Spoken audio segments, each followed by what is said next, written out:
My Lecture, My Husband by Git Lysius. Episode 1. How It Began. Gue gak tahu dosa gue sebanyak apa sampai dapat nilai C di mata kuliah dengan 3 SKS di dalamnya. Itu benar-benar akan mencoreng transkrip nilai dan IPK gue nanti. Gue merasa ini semua gak adil. Bayangin aja, dari 46 mahasiswa yang ngambil mata kuliah itu, gue satu-satunya orang yang dapat nilai C. Padahal gue udah ngumpulin semua tugas dan gak pernah absen. Emang sih dosen gue yang ini terkenal killer, meskipun masih tergolong jajaran dosen muda di kampus. Dia pelit nilai dan kalau absen disebutin satu-satu nama mahasiswanya, jadi gak bisa yang namanya titip absen. Yang gue gak terima, kenapa cuma harus gue doang yang dapet C? Udah Git, daripada ngeroweng gak jelas, mending lo samperin deh tuh dosen, minta perbaikan. Saran Iim, sohib akrab gue yang punya nama lengkap Imaristi Mauren Patina. Iya bener, kata Rara alias Zahra Rizky Aulia. Sohib lainnya ikutan mendukung. Tapi gue heran, lo sama Rara kan ngumpulin tugas bareng terus ya? Dia dapet A, cuma lo sendiri yang melenceng jauh dapet C. Tambah Joanna Haura Kamania, sahabat gue yang akrab dipanggil Joanna. Gak tahu gue pusing, jawab gue. Gue sebenarnya udah mau nangis, tapi malu. Dia sensi kali ya sama gue. Tapi kayaknya gue gak punya salah deh sama dia. Protes gue kesel. Dia itu random Git, gak bisa ketebak kalau ngasih nilai. Tapi kenapa cuma lo ini loh yang masih jadi tanda tanya buat gue? Rara kelihatan ikutan pusing. Lo mending temuin dia. Tanya lo pernah ada salah apa. Terus minta perbaikan sekaligus minta maaf. Usul Iim. Gue diem sesaat. Mikir balas dendam apa yang gue bisa lakuin sama itu dosen. Sumpah, gue tiap matkul dia cuma diem. Ya sesekali sih buka Wattpad kalau ada updatean dari author favorit gue. Tapi kan seharusnya gak sefatal itu. Rara aja yang YouTubean pakai headset di kupingnya aman. Ingat gitu pikiran gue jadi tambah meluap. Sementara Rara cuma merespon dengan senyuman. Ya gue dan Rara emang satu jurusan, di jurusan kesehatan masyarakat. Sedangkan Joanna dan Iim adalah anak sosial politik. Hei, kalian lagi ngapain? Tanya Yuda yang langsung merangkul Iim istrinya. Iya istri, ceritanya panjang. Kenapa Rasyad Atta Yunda dan Imaristi bisa menikah muda padahal kita semua baru semester 6 saat ini. Perjodohan adalah salah satu alasan yang membuat mereka menikah muda. Ditekuk mulu tuh muka, kata Arjuna Revano, pacar Joanna ke gue. Dia dapet C di matkul yang 3 SKS, jawab Rara. Ya elah, dapet C doang mah biasa kali Git, gue aja sering, kata Kelvin Martana Demitro, pacar Rara yang diangguki oleh Juna. Masalahnya dari semua mahasiswa yang ngambil kelas itu, cuma gue yang dapat nilai segitu, kata gue kasih penjelasan. Altan sama Hanif gak dapet C, tanya Yuda gak percaya. Altan Mahesa dan Fauji Hanif Ahmad adalah teman baik Yuda yang satu jurusan sama gue. Enggak, mereka dapet B, jawab gue. Gila bener, padahal mereka sering cabut bareng gue, kata Juna yang membuat nasib gue merasa semakin miris. Emang siapa dosennya? Tanya Kelvin. Pak Sadewa Bentara Arya, M. Epit, jawab Rara. Gue udah denger tuh dari Hanif sama Altan, dia orangnya gawoles, sama kayak yang udah bergelar profesor padahal masih muda, kata Juna. Mending lu tanyain deh, usul Yuda.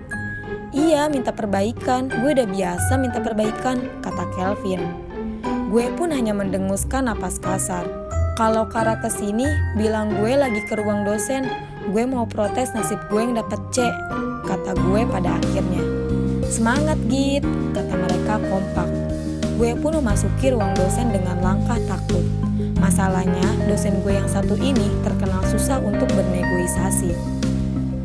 Permisi pak, kata gue di depan itu dosen yang lagi sibuk menulis di buku hitam miliknya. Banyak yang bilang kalau buku hitam itu merupakan buku diarinya si dosen karena selalu dibawa kemana-mana. Ada juga yang bilang itu catatan utang. Sumber lain mengatakan kalau itu kumpulan puisi yang si bapak dosen buat. Entahlah yang valid yang mana, karena sampai sekarang pun tidak ada yang tahu mengenai kebenarannya. Ya, jawab dia singkat. Permisi Pak, saya mahasiswa yang mengikuti mata kuliah Bapak semester kemarin.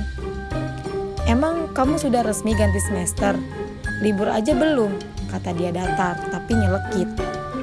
Sabar. Belum Pak, jawab gue. Dia cuma natap kayak nunggu gue ngomong lebih lanjut. Saya menemui Bapak untuk minta perbaikan. Emang nilai kamu berapa? Tanya dia lagi. Masa gak inget sih? Kan dia ngasih nilai. C Pak, jawab gue dengan pelan. Malu juga ngomongnya. Apa? Saya gak denger. Gue mau nangis aja rasanya. C Pak, ulang gue dengan suara yang lebih jelas. Dia memperhatikan gue dari atas sampai bawah sebelum ngomong. Nilainya emang udah masuk SIA. SIA itu Sistem Informasi Akademik Online, yang di dalamnya ada info dari setiap mahasiswa mulai dari nilai, kartu hasil studi, kartu rencana studi, dan lain-lainnya. Belum sih Pak, saya baru lihat pengumuman di kelas, jawab gue. Kamu jarang masuk kuliah saya ya? Enak aja si bapak fitnah begini. Absen saya full Pak, 100% di setiap pertemuan, kata gue dengan penuh penekanan di setiap katanya. Sampai saya sakit pun saya tetap masuk. Bodoh amat kalau gue terkesan curhat. Yang penting dia harus tahu kalau gue itu rajin masuk mata kuliah dia. Ya udah, nanti saya pikirin. Kamu WA saya aja nanti. Tapi saya nggak punya nomor bapak, kata gue nggak enak.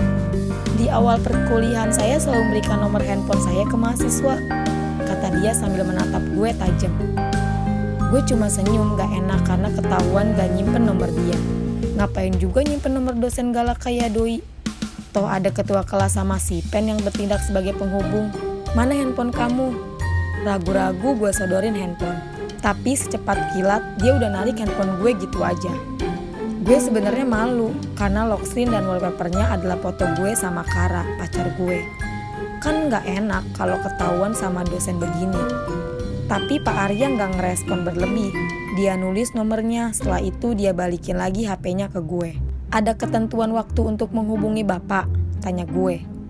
Kalau kamu tahu yang namanya sopan santun, kamu pasti tahu waktu yang pas untuk menghubungi saya. Jawab dia lagi dengan tenang, tapi menusuk. Baik Pak, terima kasih, kata gue sembari buru-buru pamitan keluar. Gue bisa stres lama-lama ngadepin dosen kayak gitu. Gak lama keluar ruang dosen, gue lihat Kara yang melambaikan tangannya. Pacar adalah mood booster terbaik saat ini menurut gue. Kata anak-anak kamu lagi sedih, kenapa? Tanya Kara begitu kami bertemu di lorong depan ruang dosen. Aku dapet C di matkul 3 SKS, kata gue sedih. Terus gimana? Lagi minta perbaikan, jawab gue. Semoga perbaikannya gak aneh-aneh ya, kata Kara sambil mengusap kepala gue lembut. Aku padahal udah janji sama mama mau pulang cepet semester ini, tapi kayaknya gak jadi karena ini, kata gue sedih.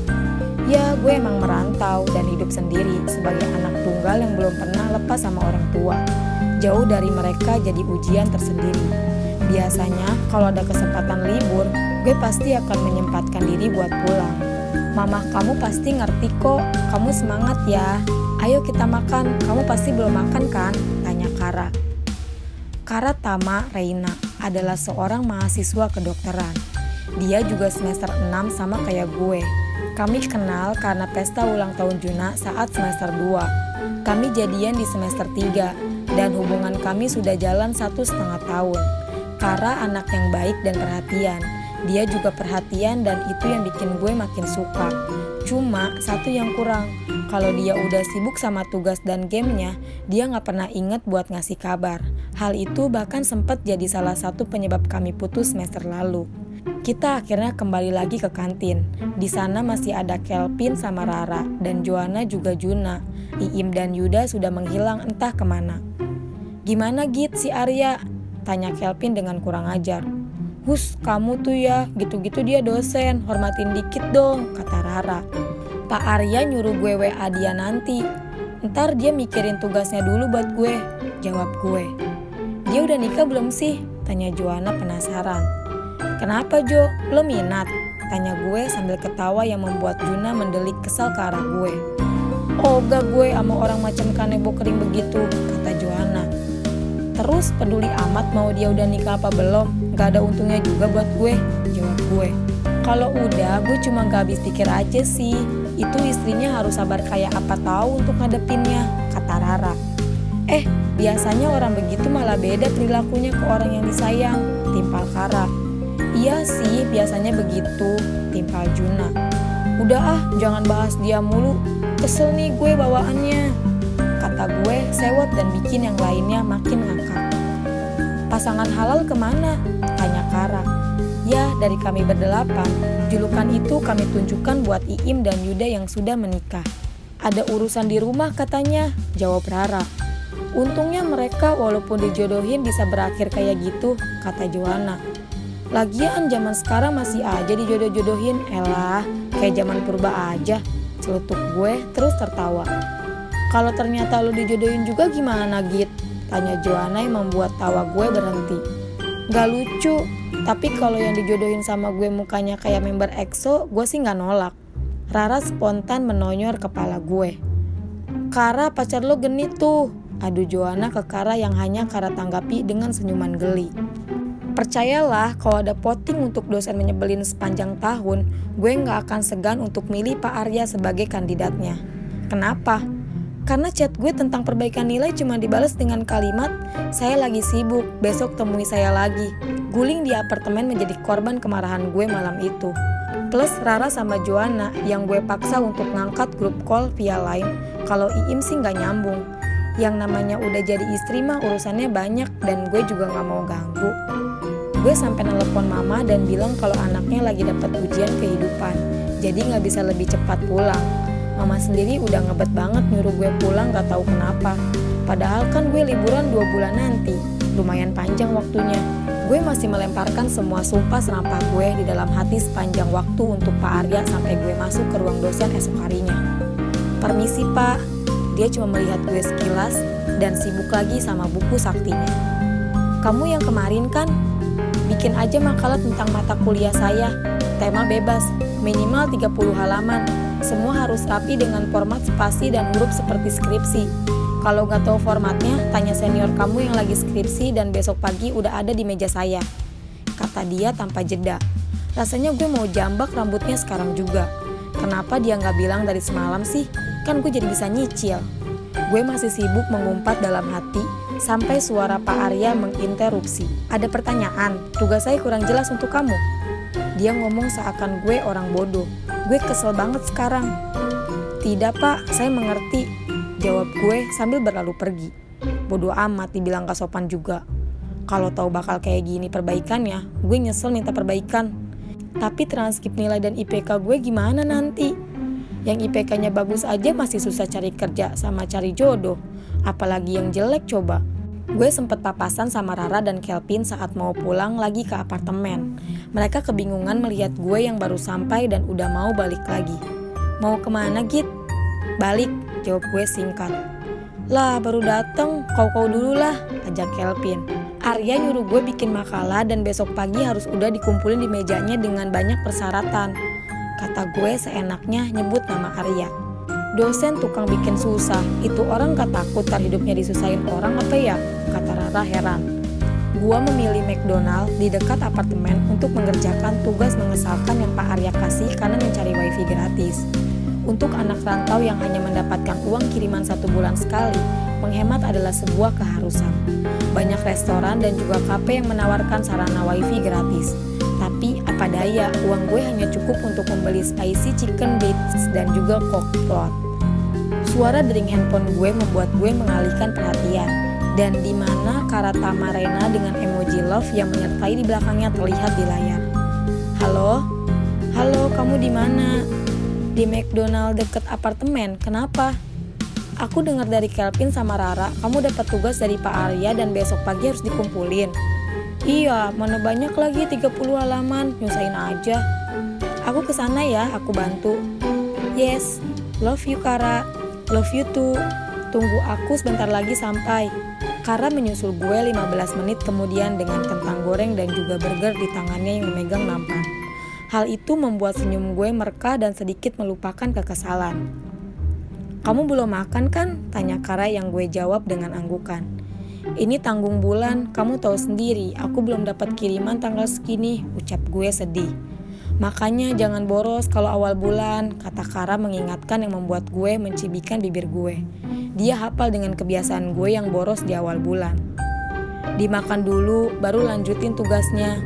"Aku bawa laptop kok di tas," kata Kara yang membuat gue langsung menyambar kentang goreng dan burgernya.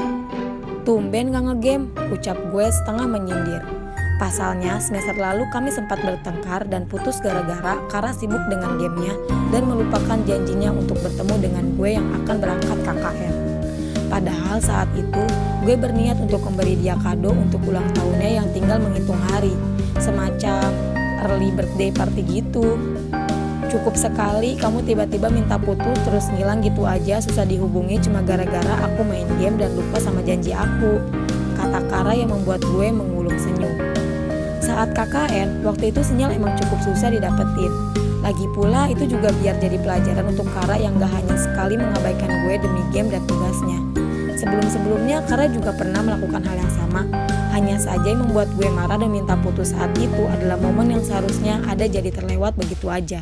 Kara bahkan sampai menghubungi teman satu kelompok KKN gue satu persatu saat kami di balai desa, tempat di mana sinyal tertangkap dengan baik, hanya untuk berbicara dengan gue. Setelah diceramahi oleh banyak orang, akhirnya gue menyerah untuk menerima telepon dari Kara yang berujung kepada kembalinya hubungan kami seperti sekarang. "Itu sih karena kamu aja yang lupa sama tanggal penting aku. Kamu tahu sendiri, semester kemarin tugas lagi numpuk banget, makanya aku main game untuk pelampiasan penat.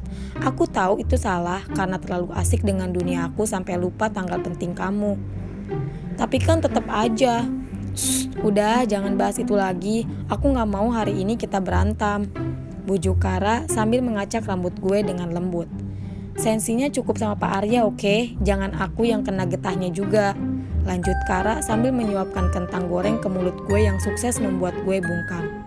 "Kalau udah selesai makannya, ayo kita lanjutin tugas kamu." Setelah memastikan tugas gue telah rapi dalam bentuk hard copy, gue pun ke kampus pagi-pagi biar nilai gue bisa berubah cepat. Untungnya Kara cukup banyak membantu gue kemarin sehingga tugas gue jadi bisa selesai tepat waktu. Saat sampai ruang dosen, masih sepi banget dan Pak Arya gak ada di tempatnya. Gue pun pergi ke Prodi untuk menanyakan keberadaan Pak Arya ke Mas Bagus, salah satu petugas akademik. "Mas, Pak Arya udah datang?" tanya gue. "Pak Arya bukannya hari ini gak masuk? Dia ngisi kuliah di luar hari ini." "What?" Gue mengabsen isi kebun binatang di dalam hati meski bibir gue masih melengkungkan senyum terpaksa ke Mas Bagus. "Emang kenapa Mbak?" "Saya mau ngumpulin tugas." "Coba ditelepon aja Pak Aryanya," saran Mas Bagus. Gue pun akhirnya keluar dari Prodi dan menuruti perintah Mas Bagus untuk menelepon Pak Arya. Setelah 2 kali nada tunggu, panggilan gue pun diangkat. "Halo?" "Halo Pak, selamat pagi. Saya mahasiswa Bapak yang meminta perbaikan kemarin, yang Bapak kasih tugas untuk membuat makalah." "Ya terus?" "Bapak bilang besok pagi untuk mengumpulkan makalahnya di meja Bapak." "Terus?" "Bapak gak ada sekarang di ruang dosen." "Saya kan bilang taruh di meja saya, bukan dikasih ke saya." Gue kesel. Kalau makalah saya hilang dan dianggap tidak mengumpulkan tugas nanti gimana Pak? Makanya saya mau naruh makalahnya di depan Bapak. "Itu resiko kamu, bukan resiko saya." Nyantet orang boleh gak sih? Gue menjauhkan handphone gue dan mendenguskan napas dengan kasar sambil sedikit mengumpat. "Jadi bagaimana baiknya Pak?" tanya gue setelah menenangkan diri. "Kirim aja ke email saya." Gue masih diam belum menjawab.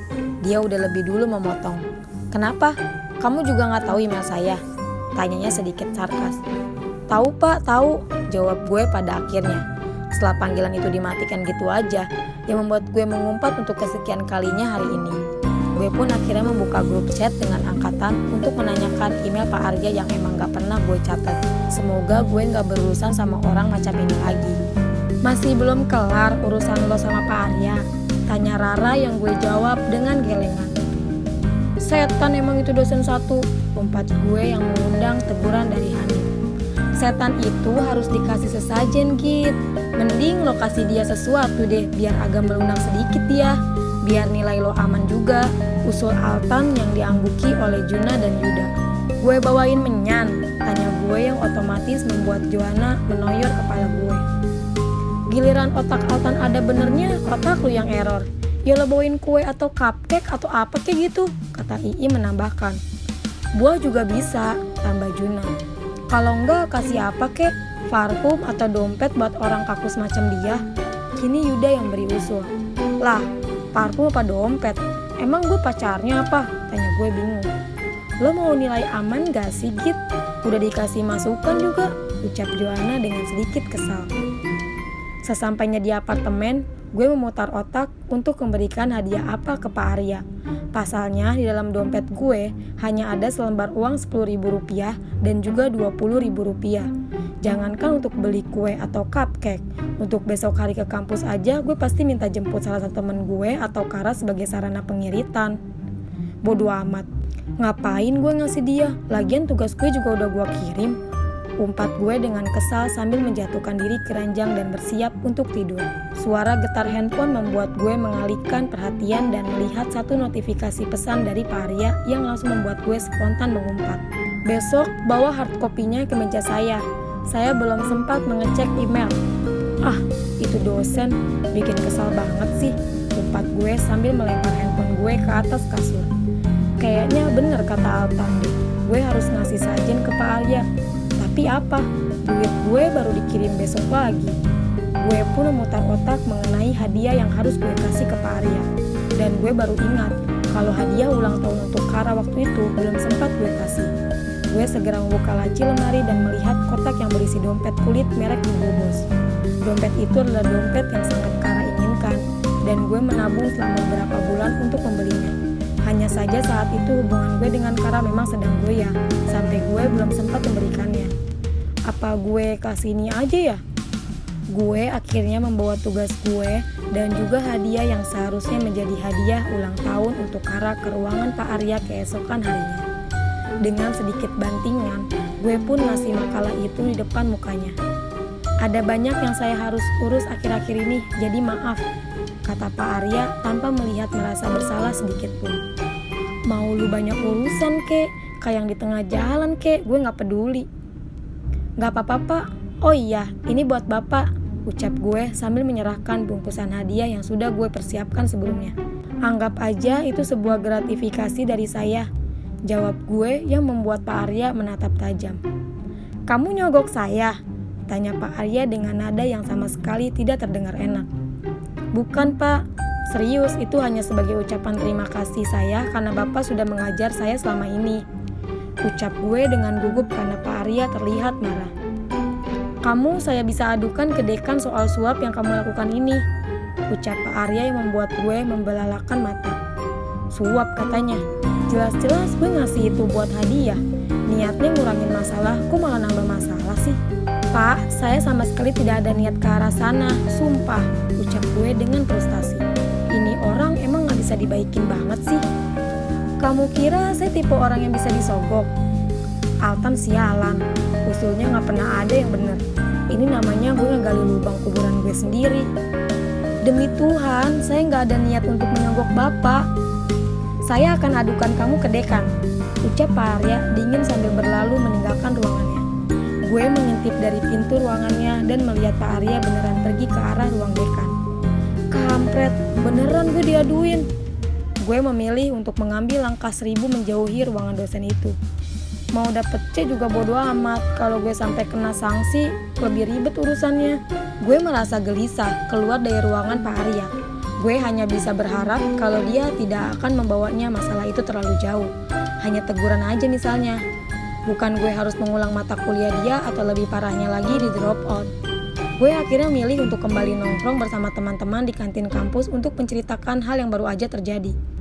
Gimana Git? Beres? Tanya Joanna. Beres mbah lo, tempat gue sewot. Dia parah banget akhir-akhir ini, lebih-lebih dari PMS, kata Rara memperingati Juna. Ya, emosi gue emang gak terkontrol karena dosa sialan itu. Pak Arya ngasih tugas macem-macem, tanya Iim penasaran. Gue menggeleng. Tugasnya sih nggak macem-macem, tapi Pak Arya yang macem-macem. Kelvin menyumburkan minumannya begitu mendengar omongan gue. Lo sama Pak Arya ada affair gara-gara masalah nilai doang? Astaga, kata Kelvin gak percaya. Cuci otak lo dodol, kata gue sambil melempar tisu ke muka Kelvin. Omongan lo ambigu, kata Juna. Macem-macemnya bukan itu. Dia ada aja alasan yang bikin gue ngulur-ngulur ngumpulin tugas. Pokoknya ngeselin lah. Belum lagi ide kasih hadiah lo itu. Gue malah dituduh mau nyuap dan mau diaduin ke dekan. Gerutu gue yang membuat teman-teman gue kaget. Serius? Pak Arya sampai segitunya? Nuduh lo nyuap dia? Tanya Juna yang gue jawab anggukan. Rasanya gue pengen nangis sekarang. Terus gimana? Jadi diaduin ke dekan? Lo salah ngomong kali? Tanya Altan sedikit panik yang membuat gue mendelik. Semua gara-gara lo, umpat gue kesal. Lo ngomongnya gimana emang? Tanya Joanna. Ya, gue cuma ngomong kalau itu sebagai gratifikasi, tapi Pak Aryanya malah begitu. Gak tahu deh bakal diaduin atau enggak. Yang jelas tadi dia pergi ke arah ruang dekan. Sekarang gue cuma mau cepat pulang ke rumah dan gak ketemu sama dia lagi. Semoga gak ada apa-apa. Gue udah gak peduli sama nilai gue gimana. Gila, kok Pak Arya sampai gitu banget ya? Tanya Yuda sambil menggelengkan kepalanya seakan gak percaya. Tapi Pak Arya lumayan cakep loh, kata Iim yang membuat Yuda mendelik kesal. Cakepnya dia udah minus di mata gue, jawab gue pelan.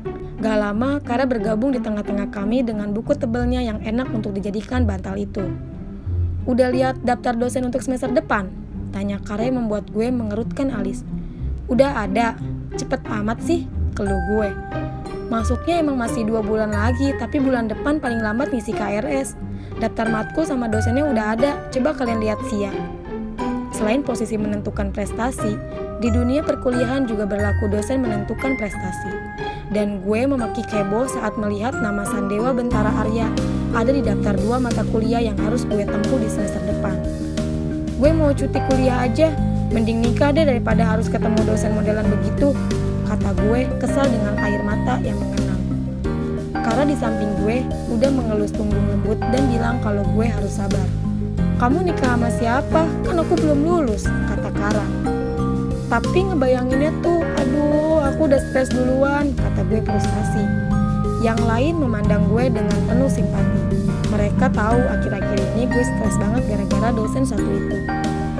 Jangan dibayangin, tapi dijalanin aja oke? Kata Kara dengan senyumannya yang membuat gue merasa sedikit lebih tenang.